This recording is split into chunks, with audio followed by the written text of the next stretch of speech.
What up, guys? Your boy Quake back with a brand new episode of the Diverse Mentality Podcast, number 361. And we got a great episode for you guys. Later on, I'm going to be talking about Billboard Hot 100's rule changes and what this means going forward, because they did change the rules on how long songs can chart on the Hot 100. The Hot 100 charts is every genre competing for the number one spot. So I want to talk about that and how it affects artists moving forward, because before this rule, obviously things were different. So this is what I mean. As the years go on, things change. So certain records may look like they're a lot more, less attainable than what they really are. But because of rule changes, people can't never attain that record again. And we'll talk about that a little bit later down the line. But first, let's go over some news. And then I want to also, after the Billboard rule changes thing, I want to talk about an interesting conversation of Joe Budden's podcast, where they talk about if you were to remove Jay-Z or Eminem from hip-hop, their whole, existence, right? Whose removal would be more impactful? Meaning, what would be lost more? Jay-Z being removed or Eminem? And I'm going to kind of break this down fairly quickly on that one, because I think, there could be a million things you could say. But I'm going to keep it a lot more simpler, because I think it only boils down to a few things. And I want to talk about that. That's something that I talked about in the previous episode. I'm going to be kind of inserting my opinion on more things and talking about discussions and debates and stuff like that a lot more on the podcast, because, you guys seem to love it. I mean, the Tony Yayo and Jim Jones one is at 400,000, nearly 500,000 views on Instagram already. So clearly people like me talking about that type of stuff a lot more than just news. News gets some views sometimes, depending on when it's released, but it doesn't get as much as ranking of albums, debates, opinions, blah, blah, blah, stuff like that. So yeah, that's going to be towards the end of the podcast. Let's go over some news. And the first one is on Diddy. Donald Trump is looking to potentially pardon him. So let's go over the article first. The White House responds to that TMZ report, and let's see what they have to say. A spokesperson for the White House has issued a response to TMZ's report that claimed Donald Trump was considering a pardon for Diddy. Earlier this week, in a statement provided to NBC News, the official countered that there is zero truth to the idea that President is weighing a pardon for the disgraced music industry mogul. Zero truth. This is what they had to say. There is zero truth to the TMZ report, which we would have gladly explained had they reached out before running their fake news, the official told the outlet. The president, not anonymous sources, is the final decider on pardons and commutations. Regardless of the statement, TMZ spokesperson Casey stood by the story when reached for comment by NBC News. They told the outlet, "We stand by our story." In the initial report, TMZ staff wrote, "According to our source, the president is vacillating on a commutation. We're told some of the White House staff are urging Trump not to commute the sentence, but our sources state the obvious: Trump will do what he wants, and we're told Trump could set Diddy free as early as this week." So TMZ is standing by their guns, and the White House is standing by their guns. I don't know who to believe more, because TMZ has been wildly accurate and sometimes scary. They've announced deaths before literally anybody, and they're really they have strong sources in everything. It's kind of scary. But in terms of obviously the White House spokesperson, I don't know how close Trump is actually with them, but yeah, Trump has the final say on if he wants to pardon anybody. It would be not really a surprise if he does get pardoned. I mean, I'm sure Trump and Diddy have some type of ties, even though Diddy was talking negatively towards him when Trump had his first run for presidency from 2016 to 2020. I believe he did an interview with Charlamagne the God, and he was talking bad about Trump. So I'm sure he's reversed those thoughts, because now he's in a bad position, and he would love to have Trump's pardon. But we'll see. I wouldn't be surprised. Let's just say that I'm not going to be shocked, if this happens. And I don't think anybody really should be shocked, because people of a certain level do get certain privileges more. When you have connections and you're built stronger in communities and stuff like that, you're obviously going to get more access to things and more privileges, which is unfortunate, but that's how the world works. So that's why it's important, man. Build connections as much as you can. I suck at doing that. I need to do it a lot more often. That's actually something that I want to work a lot more on, is building more connections with different, content creators, with artists, with managers, with whatever. The only thing I hate is a lot of people will promise things and say things and then it never fucking happens. And that pisses me off a lot. And that's where it's just a lot of smoke. A lot of people fake, lie. They say this, oh, we'll do this, we'll do that. And it's just, a huge, I don't know how, it's just annoying. Let's just say that. It's something that I really can't stand. So even with these artist interviews, you reach out to some of them and it's always some bullshit. And I know Vlad's mentioned dealing with that a lot. I built my platform without having to rely on interviewing artists or anything, relying really on anybody other than you guys, the viewers. Obviously, you guys are the ones that have made me popular and, have the amount of subscribers I have. If it wasn't for you guys, none of it would be possible. So disregarding the viewers, just like I didn't have to get a cosign from somebody or anybody of a prominent status, I built everything just off of making content and you guys consuming it and enjoying it and supporting me. That's it. I didn't have to get a cosign from this, bigger outlet, or I didn't have to, none of that. People watch my shit and that's it. Now that can only extend you so far. Obviously having connections is important, but I stand firm on I don't need it. Do I want? Yeah, of course. I think it would be cooler to collaborate with different content creators. I think it would be cooler to do different artist interviews and stuff because you're getting it directly from the source, but you don't necessarily need it. I know a lot of content creators that do not rely on any type of outside sources on anything. They just make their content and they're still doing well to this day. There's a lot of content creators from the early 2010s who don't even rely on other sources of stuff and they just report news or they just make documentaries and they're still successful at it. So yeah, connections are important though. I'm not saying this to say I'll never build connections and I'll never, do collaborations, but it's not something that I've always in my mind is like, hey, I'm the only one that can make this happen.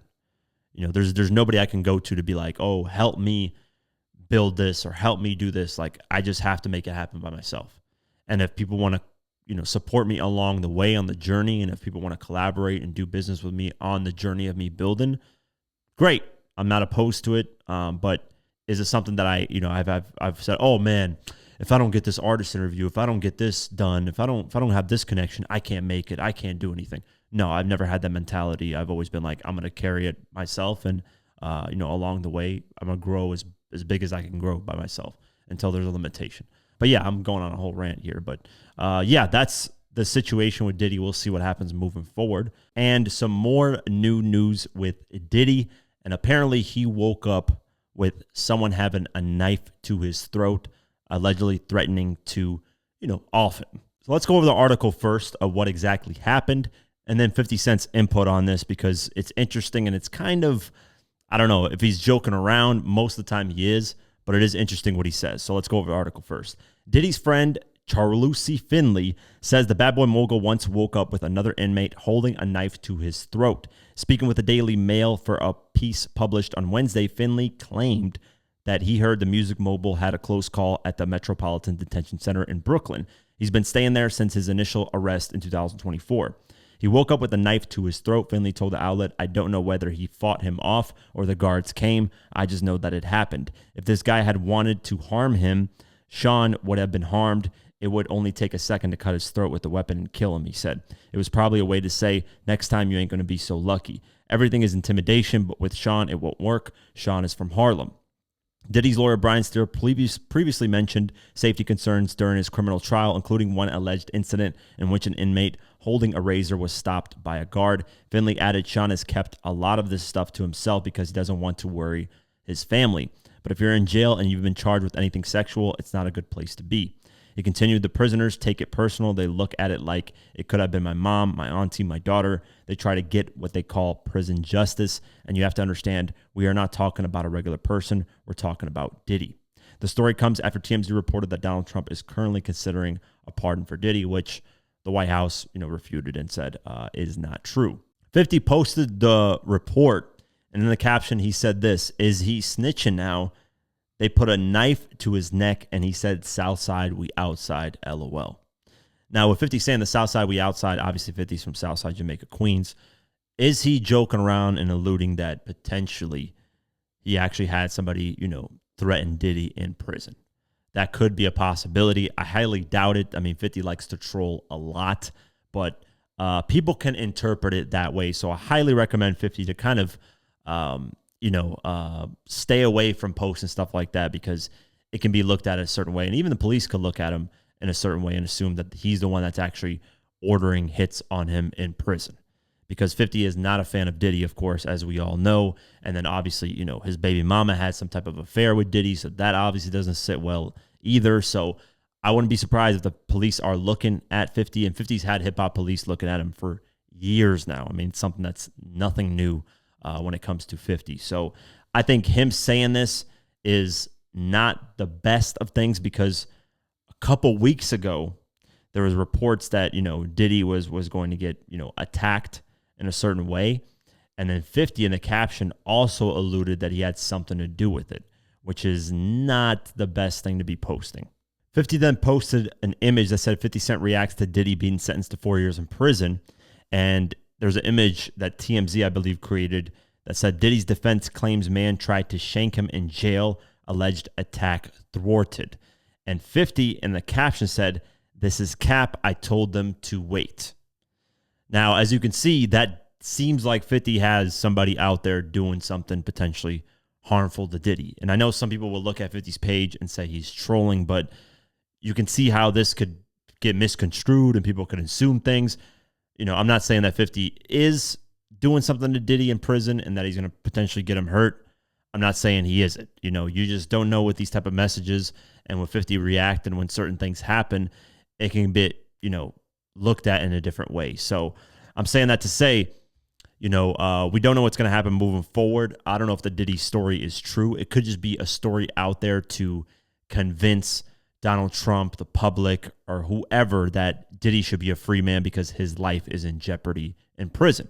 Now, I do know especially if you're a child, if you do things with kids, obviously they hate that. That's like one of the worst you could be in prison. They will get at you and end your life immediately, as well as, harming women. That's another thing too.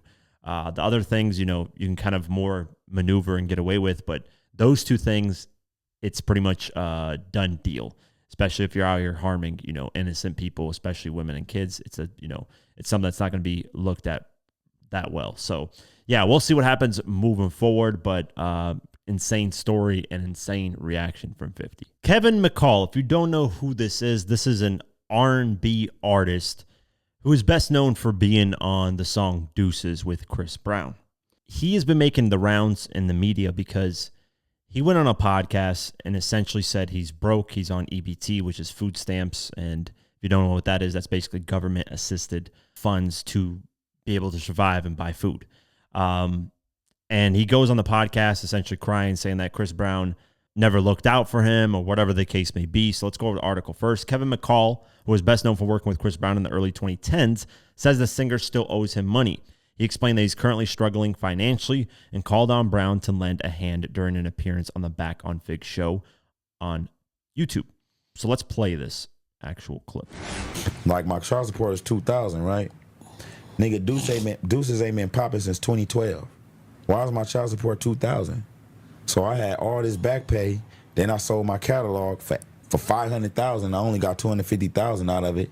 I bought my mama a house for $50,000, and then I had to pay all this child support shit off. Why was my child support $2,000? I'm not Future or none of these niggas. So then I got the rears, not retrograde. That's the little star but shit. Even if you still had your child in California, am I correct? Yeah, I gotta prove all of that. They wasn't supposed to. I didn't have nothing on Marley. Marley, I gotta go and file a paternity, a petition for paternity. It's only $300, but a nigga, watch this. I think it's a game, bro. No, this for when I poke niggas. Don't walk up on me playing. All you Team Breezy niggas, keep that shit on the internet. My bad. I went too far? You talk about the talent. All right, music. despite your flaws as a human being, you are one of the most talented individuals to ever grace the music industry. We gonna get to that. So We gonna get to that. Veer. I love how you To try that? to. I love how you. Yeah, we gonna veer to that. But we gonna Why get the the bullshit fuck out You the way. have a testimony. Why and the a story fuck? to tell. Your life Get in on But this. he Look, finna- I witnessed it. He finna be in here and Why tell the the fuck homies I got what's an going on. EBT card? We And got this it. nigga is at Hold on, Breezy Bowl cuz. and made 90 whatever the fuck million, and it say KKKKK Mac. Can I get 25,000 for them four songs I owe you, bro? I just want to Great leave, content bro. leading up to who he is. I'm right not now. even tripping though. I got an EBT card, my nigga. Like, what the fuck, bro? I can't even get nothing, bro, man. Y'all niggas want to see a nigga cry on here, so y'all can think I'm a bitch. Nah, bro. Fuck, nigga. That shit ain't fair, nigga. Hey, I'm on EBT, bro. hey, That's Nah, why. bro. hey. Look, bro. Calm down, bro. I'm on EBT, Calm smack. down. Look. Yeah, bro. Say my name, bro. That shit is better. I had to go up in that motherfucker and hide my face with a mask like COVID, bro. Don't act like every nigga ain't had no I got motherfucking an EBT EBT card. On the set, I think I had an EBT call. Man, I might get an EBT book. I Hey, walk let in me- I walk in the building and look at I got me crazy. EBT Let right me tell now. you this, cuz. In my name. Okay, so first, everybody in life will have up and down moments. This is Kevin in one of his lower moments. Unfortunately, it's on camera for a lot of people to see, and he's back going viral. And it's not for anything that's an accomplishment. It's really for one of your lowest moments in your life. Don't be ashamed for being on EBT.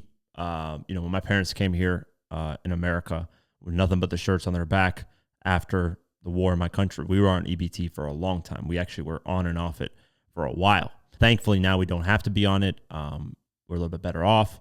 But, life can change, and it can go from you being on top of the world to being on EBT. Nothing wrong with that. Everybody has their ups and downs in life. Nobody's to shame anybody for being on EBT or anything that you need help and assistance with, because we all do at certain points in our life. That's just, the rules of life, right? Ups, downs, roller coaster. Nothing's going to go smooth 24/7. And it's always great to help other people. So as humans, never, joke and laugh at people, being down on their last count. Kevin can bounce back. He is talented as far as an R&B artist. Maybe this viral moment will have people reaching out and potentially working with him. I know Young Thug reached out. I'm going to talk about that a little bit later. But with all that being said, you are a grown man with children. You need to take responsibilities for your actions. This is the problem with some people, is they blow all their opportunities, all their money, and then they want more from the person who gave them their opportunity. Chris Brown owes you not a single penny unless some contract stuff happened and he basically duped you out of some money, which I always hear. You got to hear both sides of the story. Who knows? Chris Brown is doing perfectly fine. His Breezy Bowl just generated over $250 million, that tour. And that's 42 out of 49 shows that are reported in terms of income. It could be a little bit off on there, but not all shows are reported. He's missing like 5 shows that are being reported, right? So over $250 million on that tour. Could he have brought you on the tour? Of course.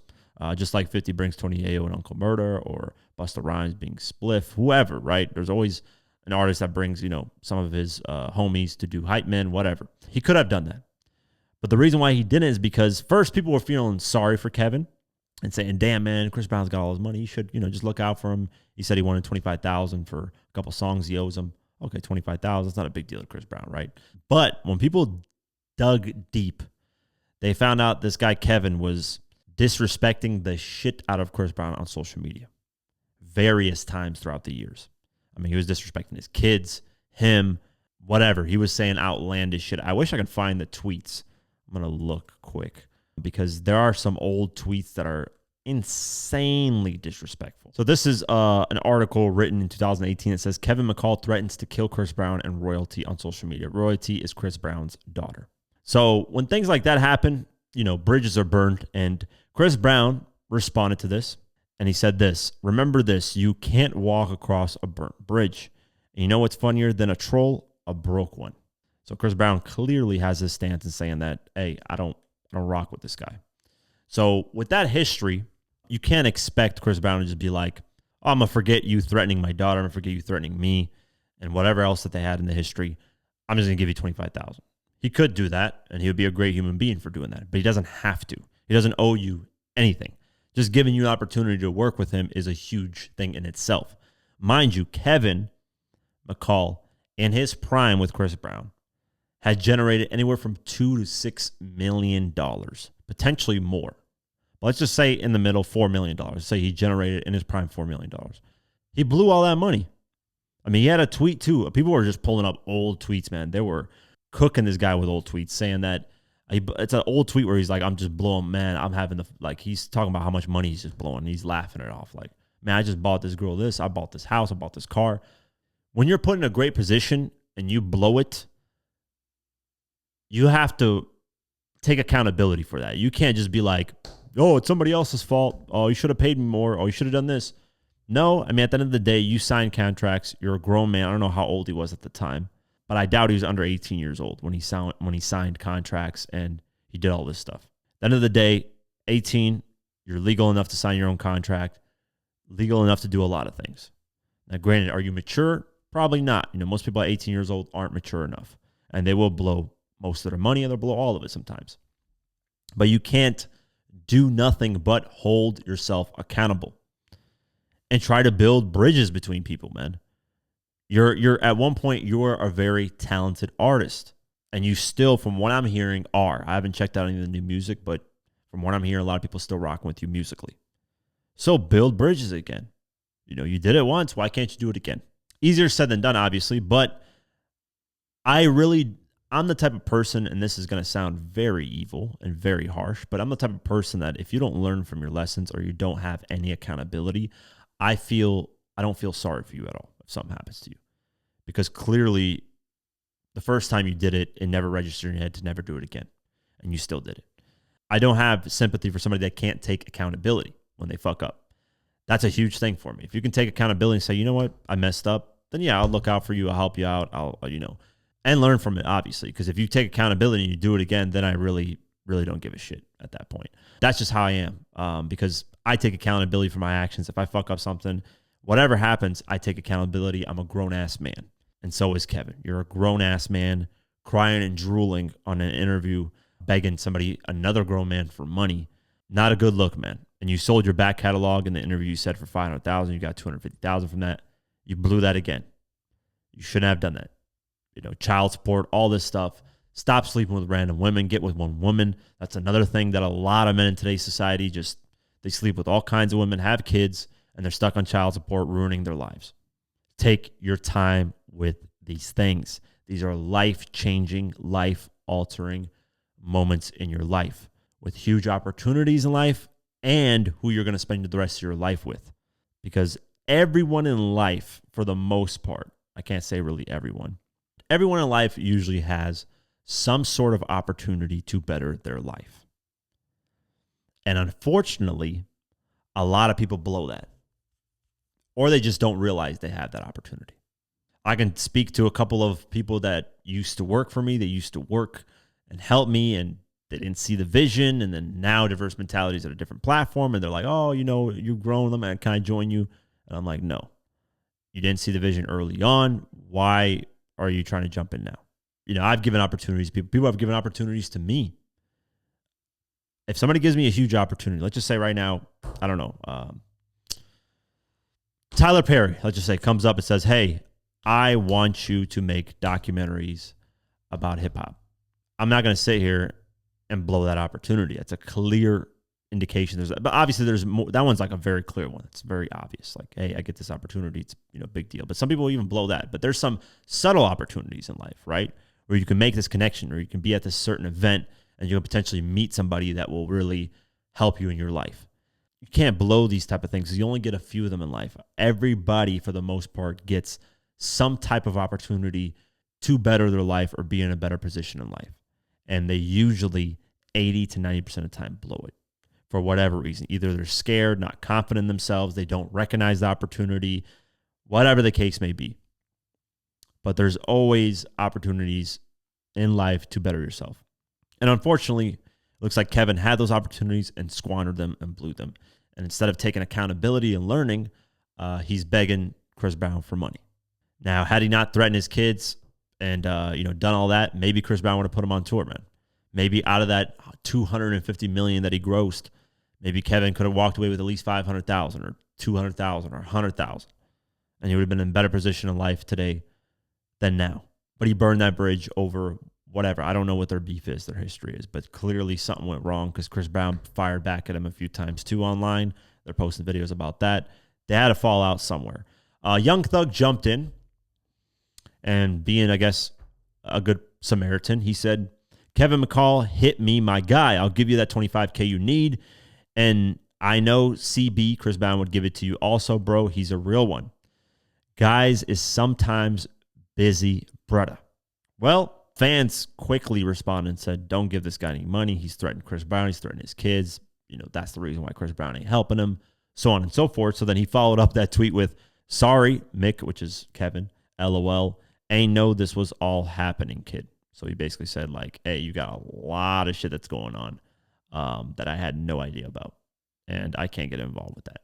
Because if he gets involved with that, then Chris Brown's going to look at him a certain way, so on and so forth. Now, what Young Thug could have done is behind the scenes, instead of tweeting that, he could have just, hey, how do I get in contact with this Kevin guy?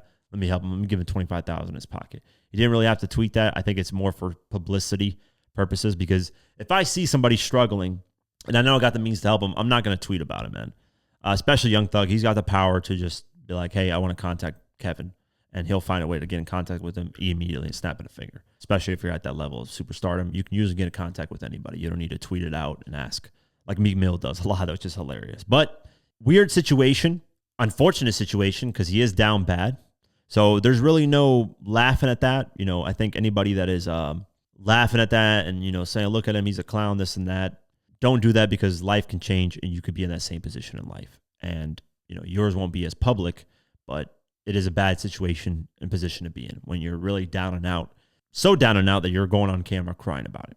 That can happen to anybody at any point in life. You could have amazing health, and then the next month you get really sick and you can't work, and then all of a sudden you're out of a job, you're out of a house, you're out of everything, and you're homeless. That can happen in an instant. So don't take things for granted. Appreciate everything that you got in life, because life can humble you really quick. So I've seen a lot of people in social media clown him. He does look very dumb as a grown adult, though, in this moment at least, crying about things and asking another man for help when he did threaten him, in the past. That's not a good look. And take accountability for your actions, man. Take accountability. That's the most important part. Continuing on, Suge Knight claims he was ready to break Dr. Dre's jaw if Eve asked him. So let's go over the article. Suge Knight says he was prepared to break Dr. Dre's jaw after he dropped Eve from Aftermath Records. He reflected on his relationship with the iconic singer and her music career during a recent interview with The Art of Dialogue. The topic arose as the group discussed Eve's memoir, Who's That Girl? Na na na na na. I love that song. Shout out to Eve. Let's go over the video. Let's just play it instead of going over the article. Eve's a homegirl. And what I would say about Eve, I still got love for Eve today. I like gangster bitches. I like bitches that about their money, about their life, and fight for what they want, And I think that all Eve had to do is nod her motherfucking head, and I would have broke Andre's motherfucking jaw. I had a few of the homies pleasuring him by doing what they do to him with his pants down, because she was the homegirl, A lot of these things Suge Knight says is really for shock value, and when he says these things, it does catch headlines, but he, of course, liked her. He had feelings for her, so it makes sense that he would be willing to fight for her. But, yeah, it's just a lot of these things, man, nobody really it's interesting. It gets headlines, but Dr. Dre's never going to respond to this stuff. It would be cool if Dr. Dre actually made a book talking about everything in his career.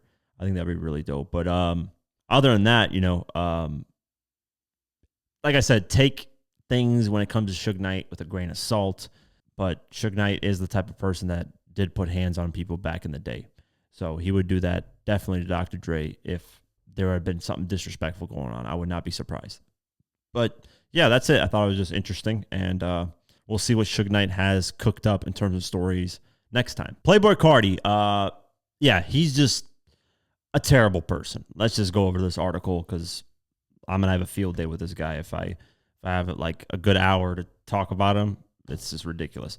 Playboi Carti was in the news over the weekend for all the wrong reasons. It was reported that he was detained by police following an argument with a limo driver and his alleged girlfriend, Giovanna Ramos. As it turns out, the artist was handed a citation for a misdemeanor assault and must return to court in December. This alleged incident actually took place all the way back on October 2nd while Carti was in Utah for his tour. According to TMZ, Carti began arguing with Gio before eventually setting his sights on the driver, Carl Reynolds.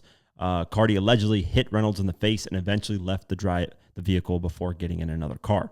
Carti was eventually detained down the road from where Reynolds had pulled over.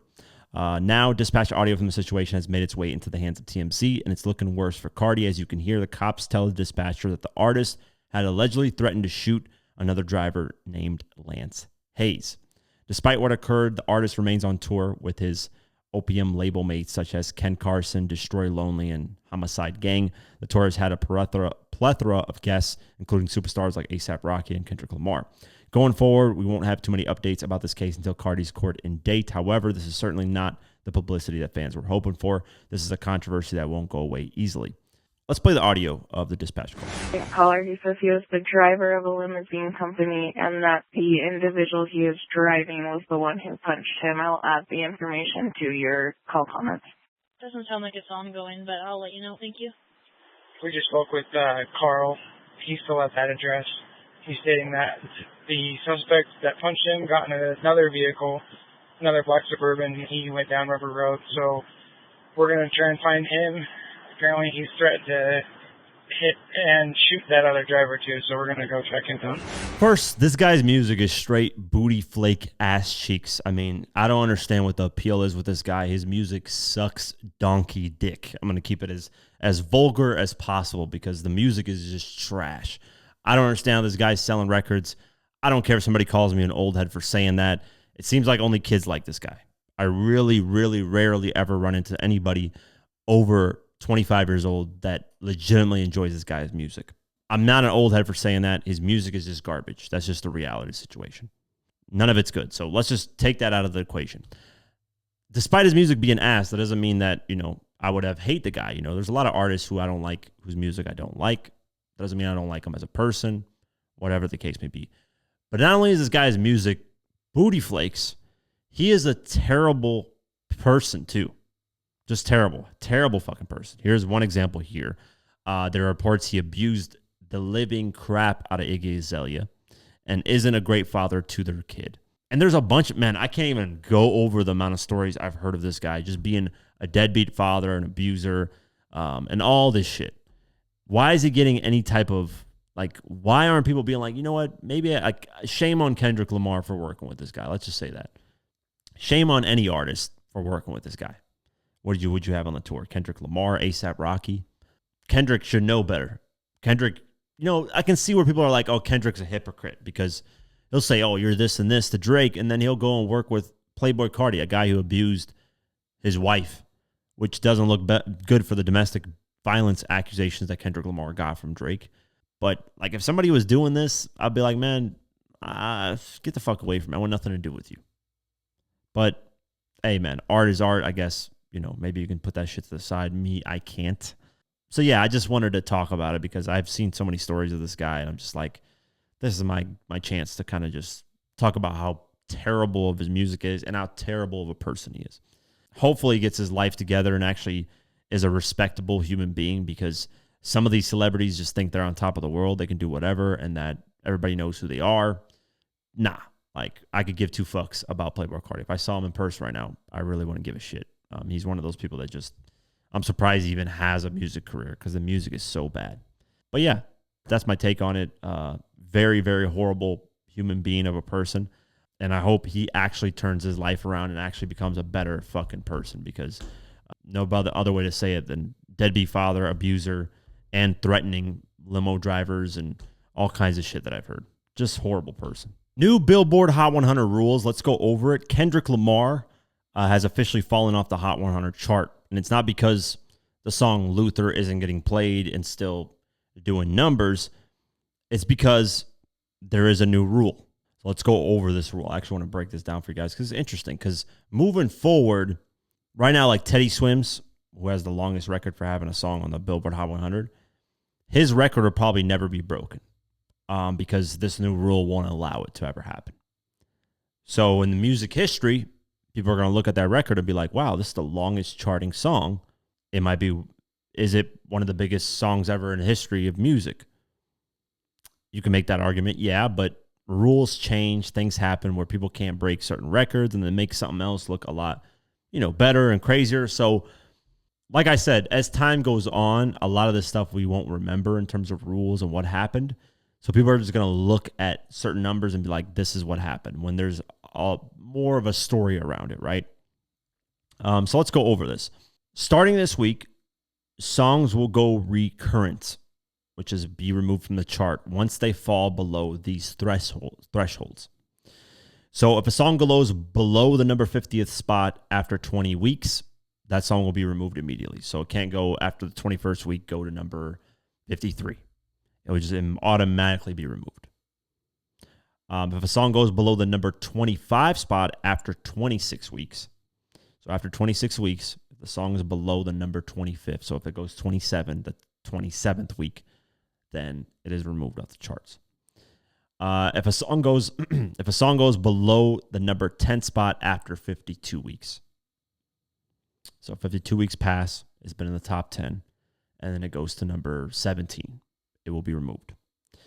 And if a song goes below the number 5 spot after 78 weeks. So if you're in the top 5 for 78 weeks, and then the 79th week you get to number 6, your song is removed. Billboard says the goal of this is to alleviate congestion, which, makes sense because with these streaming rules, a lot of these songs are running on the charts for way too long, and a lot of old songs, which is not really reflective of, I think, what people are really, really listening to. And it does cause a lot of congestion.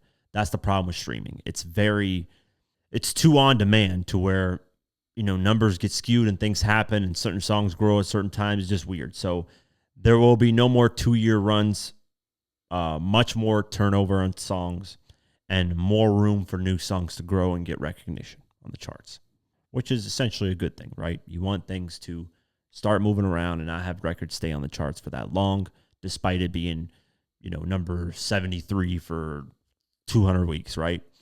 The updated Hot 100 should be a better reflection of what people are actually listening to right now. Given this change, Teddy Swims' record for 112 weeks on the Hot 100 with Lose Control will likely hold forever, unless they make changes in the future. With Billboard did say it is a possibility, right? And here's the problem with streaming is Billboard and SoundScan and streaming companies are trying to have been trying to gauge how to do this thing properly that makes sense, that equates to CD sales like back in the days and radio plays, right? I don't think they still got it down pat because they've been making like rule changes as time goes on because artists have found loopholes to try to get their songs on certain charts, and just people try to maneuver, try to get their number ones going, So they've made adjustments as the years have gone on, but what we don't realize is, like I said, 20, 30 years from now, looking back, you won't really have this context to know that all these changes were made. People will just kind of go back there and be like, oh, yeah, this song did this and this song, like the 6ix9ine record that went number 1 with Nicki Minaj. It went number 1 because all the bundling, it got number 1. You basically bought a number 1 record, and then it dropped to like fucking 93 the next week. But it still counts as a number 1 record because it hit number 1. I don't really, context of that people won't know 20, 30 years down the line. But history-wise, it'll show that he had a number 1 record. And I've always had an issue with songs that just debut at number 1 and then fall off after that. I don't really view that as a real number 1. I think it's just hype for that week, for that new record. And then, if it falls off to like number 13 the next week, it's like, come on. Is that really a number 1 record? Because back in the day, you would have to work your way to number 1. It would be very rare for you to debut there. In fact, Michael Jackson was the first one to ever have a debut number 1 song, which was the record that R. Kelly wrote, man. I forget, but it was a song that R. Kelly wrote. If I can, off the top of my head. But regardless, he was the first one to ever have a debut that went number 1. But it was rare back then, right? You'd have to have like a certain level. Eminem did with Not Afraid that debuted at number 1. Very, very rare, though, for it to happen. You would have to build your way Like each week you would debut at like number, let's just say 72. Next week you would get to like 67. The next week you would get to like 59. The next week you would get to 52 and just slowly, gradually get to the number one spot, which is more authentic, right? Because more and more people are aware of the song. And then as time goes on, it grows and grows. And then eventually, if it's, that big of a song and people love it, it'll get to number one. But now with streaming, just debuts at number one. It can fall off the next week to number like 40 and it still counts as a number one. Kind of corny, but it is what it is, man. That's just the era that we're in. Nothing we can do about that. But with these new rule changes, it's definitely going to adjust what are actually hits and are these really qualifiers for hits. And, if you can't sustain, let's just say, being a number 50 for 20 weeks, then you do deserve to get the fuck off the charts because you're staying on there for too long and you're not really doing anything. You're just moving up and down a couple of slots. And, that's a great opportunity to let somebody else get in there and do their thing. Interesting change, and that's what kind of got the Kendrick Lamar and SZA record removed because it was like lingering around the number 30 to late 20s spot. It fell off that spot for a while after all these weeks, so they just removed it. A lot of records actually got removed, but obviously the Kendrick one caught the most headlines because it's in the hip-hop world. But yeah, let's go over the actual Billboard Hot 100 charts. Let's see what's going on with those now with all these new adjustments. I don't think they did it on this actual Hot 100, though. It might be the next one because that rule just got announced. So I don't know if it's really reflective on this one. I could be wrong. Taylor Swift, The Fate of Ophelia is at number one, which last week it was number one. So it's staying there. That's a real number one hit. Opiate, number two, Taylor Swift. Golden, Hunter XJ, number three. Ordinary, Alex Warren, number four. Elizabeth Taylor, Taylor Swift, number five. Father Figure, Taylor Swift, number six. Wishlist, Taylor Swift, number seven. Wood, Taylor Swift, number eight. The Life of a Showgirl, Taylor Swift, number 9. And Actually Romantic, Taylor Swift, number 10. A bunch of other Taylor Swift songs going down the list. Man, hip-hop is not flourishing. I don't see a single hip-hop. Oh, here's Chris Brown. It Depends with Bryson Tiller is at number 31. This is climbing the charts, so this could be a hit for Chris Brown. A lot of Chris Brown records are slowly climbing the charts. They've always done that, which is the old school way of doing it. But Tyler, the Creator, Sugar on My Tongue, number 42. NBA Youngboy, Shot Calling, number 44. Doja Cat, Jealous Type, number 45. Safe, Cardi B, number 48. Hell at Night, BX The Plug, number 49. Mariah the Scientist, Is It a Crime, number 55. WGFT Gunna, number 62. This is going to help a lot of these records climb the charts, by the way, with this new change. A Part of Me, A Boogie, number 66, debut. Rod Wave, Leavin', number 68, debut. Cardi B, Time, number 69. Kid Cudi, Maui Wowie, number 71, debut. This is an old song that is getting trending sounds on TikTok, so that's really interesting. G Herbo, Went Legit, number 73. Metro Boomin, Take Me Through There, number 75. NBA Youngboy, What You Is, number 76. Rihanna, Breaking Dishes, number 91. That is interesting. Huh. Pretty and Petty, Cardi B, number 94. Key Glock, She Ready, a re-entry at number 97. And then Magnet, Cardi B. Oh, wait, I just missed the Drake. Drake and Central C, which one? Number 95. Yeah, Drake is barely hanging on here, man. This new Billboard rule probably saved him from being kicked out of the charts for the first time in a long time. Magnet, Cardi B, number 100. So, yeah, that's the kind of new Billboard rule in the charts. I think it's going to be reflective on the next one, but I wanted to go over that. Let's talk about Jay-Z and Eminem, and this topic was brought up on the Joe Budden podcast. I don't know which episode. I didn't get a chance to really view the clip. I just saw the portion where I believe Ish says, if you were to take away Eminem from hip-hop and act like he never existed, and then if you were to take away Jay-Z from hip-hop and act like he never existed, which one would be the one that would take away more from hip-hop? Like, which one would have more of the impact removed? Basically saying, hey, which one made more of an impact in terms of hip-hop? That if they got removed, things would change drastically, right? There's a lot of ways to approach this, but I'm going to keep this very simple. One, I'm not going to go over, if Eminem wasn't here, we wouldn't have 50 Cent, G-Unit, we wouldn't have D12, we wouldn't have this, we wouldn't have that. If Jay-Z wasn't here, we wouldn't have Kanye West, we wouldn't have Rihanna, we wouldn't have J. Cole, we wouldn't have all this. Because I wholeheartedly believe a lot of those artists would have made it with or without Jay-Z or Eminem. Regardless. 50 Cent was on a path, had a buzz. Half of Give It That Trying was already made before Eminem even got involved. Now, Eminem obviously took 50's career to a whole different level. That's no debating.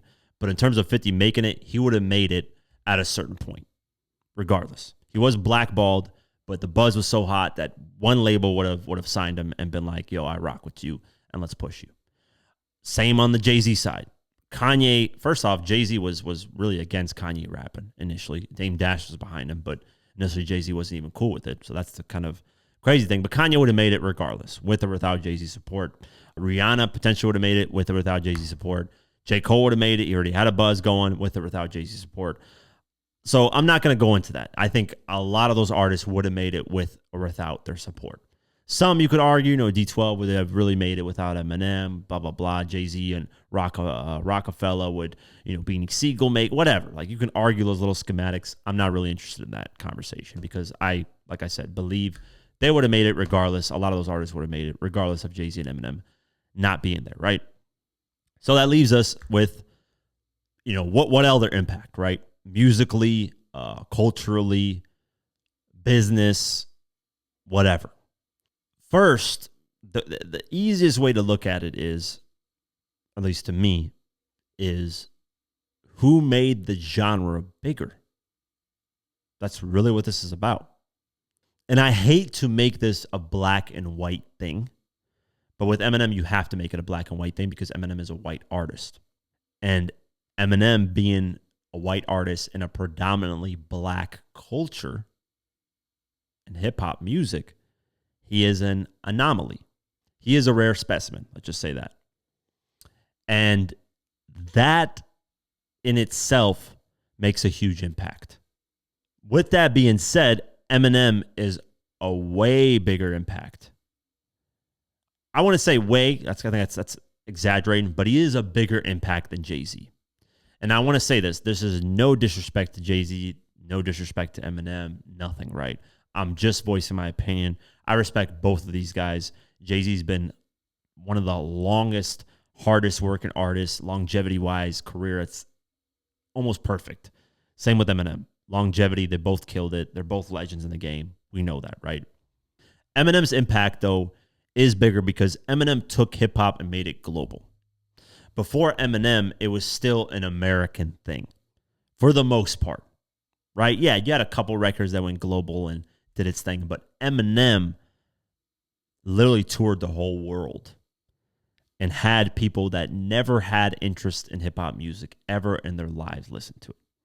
And I come from Europe, so I know over there who they were listening to and what they were checking out. Yeah, they checked out Tupac and Biggie, of course, but Tupac and Biggie died. Their legacies got a lot bigger. Dr. Dre and Snoop Dogg. But this all got grown to a different level when Eminem became big. And you're probably like, well, how can you prove that, Quake? You're just saying, blah, blah, blah. Well, one, records, obviously. Eminem has the biggest selling hip-hop album of all time with the Eminem Show.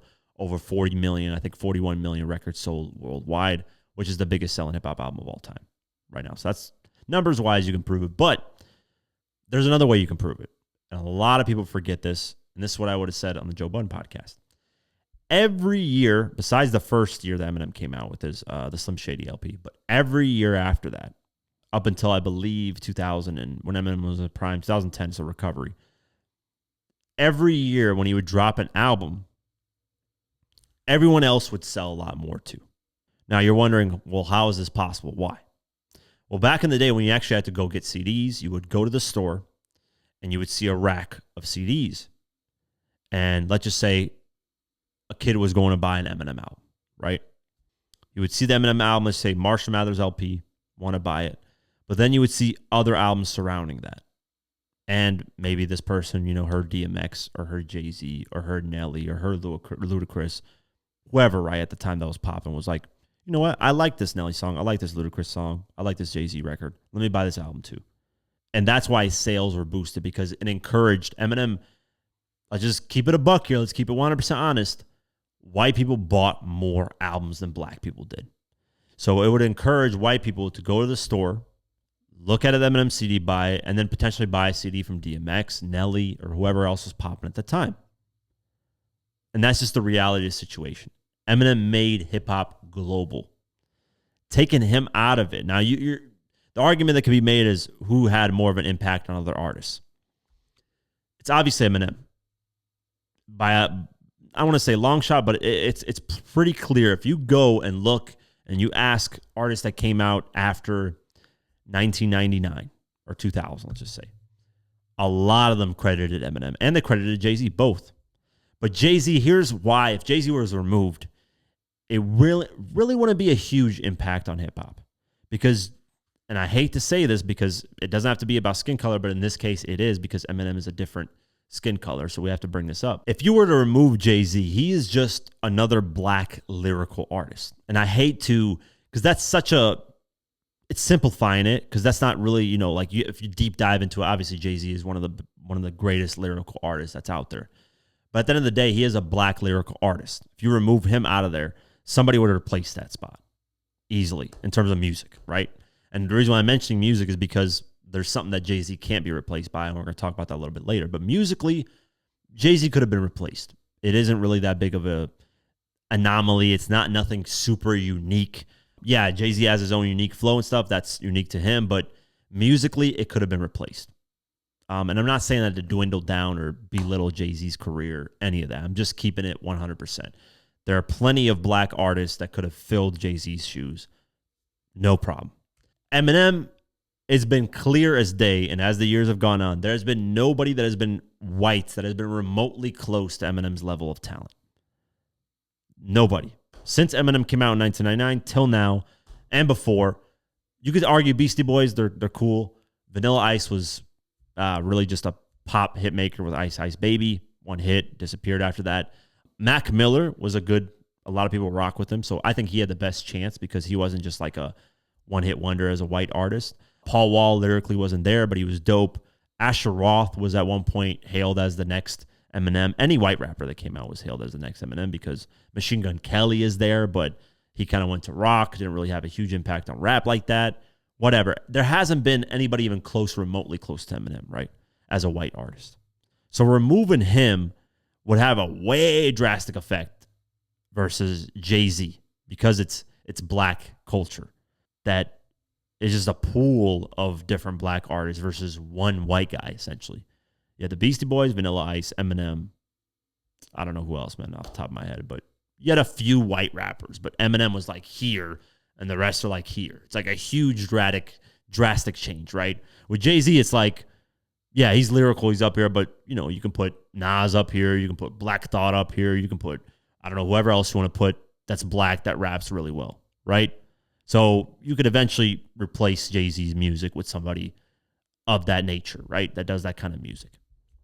Now, this is where you can't replace Jay-Z that I'm going to talk about. And this is where I really praise him because this is a field that if he is removed from hip-hop, it does drastically affect it. And that is the business side of hip-hop. You know, I'm not a businessman, I'm a businessman, right? Rockefeller started independently, pushing CDs out of his trunk, billing it to the major record label he did, and being owner of your company. You know, pushing that early on is a huge impact in hip-hop that obviously had a huge effect on other artists. I mean, my favorite, 50 Cent, you could say to a certain extent, Jay-Z influenced that because 50 took ownership in Vitamin Water in 2004 when a lot of artists weren't taking ownership in companies. Now, did Jay-Z influence that? Potentially. I don't know. I'd have to ask 50 on that end. But regardless, Jay-Z's business sense is what really impacted hip-hop, and that's where his huge influence comes from in my eyes. Like the Cristal thing, right? If you guys don't remember, before 2006, all of hip-hop was rapping about Cristal because it's the expensive champagne, not Moet, but Cristal.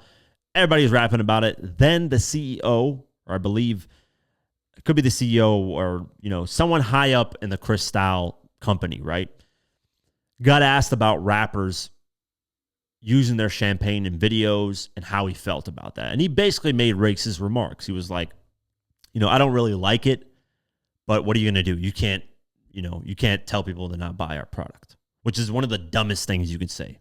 And what that did is that motivated Jay-Z to get his own champagne and liquor, and then eventually became Ace of Spades, right? His own champagne, not liquor, but champagne, Ace of Spades.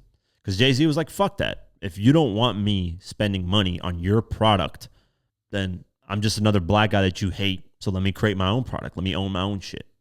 And then, bam, Ace of Spades, which obviously set a precedent for a lot of, black artists in hip hop and motivated a lot of black artists to start owning their own things. And that is a huge impact. There's nothing that you can deny about that. Business-wise, his impact is insane. But if you were to take both of them away, I think the global reach of hip-hop would have reached its peak at a certain point. And it's messed up to say this. It is messed up to say this, but this is just a harsh reality, right? Is black things just don't have a more wider reach than white things do, white people. And 50 actually got told this for his Get Rich or Die Trying movie. They said because they essentially didn't say this directly to him. I don't know what he said exactly, but 50 said, I don't know if he got told directly this or, indirectly, that because you're a black lead in the Get Rich or Die Trying movie, we're not going to put your movie, it's not going to appeal to as much masses. So we're not going to put your movie in a lot more movie theaters like Eminem's 8 Mile did. And sucks to say that, but yeah, for majority of the time, black content doesn't have as wide as an appeal. And why is that? Because in America, I believe black people make 13% of the population. So it's a little harder to cater, because naturally as a human, you gravitate towards something that looks like you. So 13% of the population in America looks like Jay-Z, right? Black, comes from the culture, makes sense. Eminem, though, I don't know what the percentage of white people in America is. I believe it's 30, 40, way higher percentage than black people. So, of course, Eminem coming out, it's going to have a wider appeal. More people are going to be interested. So, Eminem really got a lot different people interested in hip-hop. I first heard of hip-hop because of Eminem. And I was a fucking foreigner out of a war-torn country, refugee, with nothing to me. But my sister heard of Eminem first. She played it for me. And then obviously I liked other artists after that because I got intrigued and I was like, dude, this hip hop shit is cool as fuck. Let me listen to other people. And then eventually Nelly, Ludacris, Jay-Z, Nas, The Game, Mobb Deep, whoever, right? I would listen to a bunch of artists at that point. But that opened the floodgates for me. And that opened the floodgates for a lot of people. And that's not getting into like Eminem fighting the FCC for freedom of speech in hip hop, Jay-Z, fighting for, a lot of different things in hip hop as well. They have at the end of the day, they're both legends and you have to respect their impact in hip hop. I just think Eminem's wider reach in hip hop put a lot more money in a lot of people's pockets. And he influenced a lot of different artists to say that, hey, if this white guy coming from a trailer park out of Michigan, out of all places, can make it and become this superstar level, why can't I? So yeah, that's my take on it. I do think Eminem has a bigger impact, but let me know what you guys think of it. I think it's an interesting conversation. Regardless, both have had huge impacts, and I respect both, especially Jay-Z with the business side of things. He's done a lot for that. And then Eminem musically, obviously, we know where that's at. But yeah, let me know what you guys think. And that's it for today's episode of the podcast. Stream us, Spotify, Deezer, Pocket Cast, YouTube, all that. Have an amazing night, day, whenever you listen to this, and peace.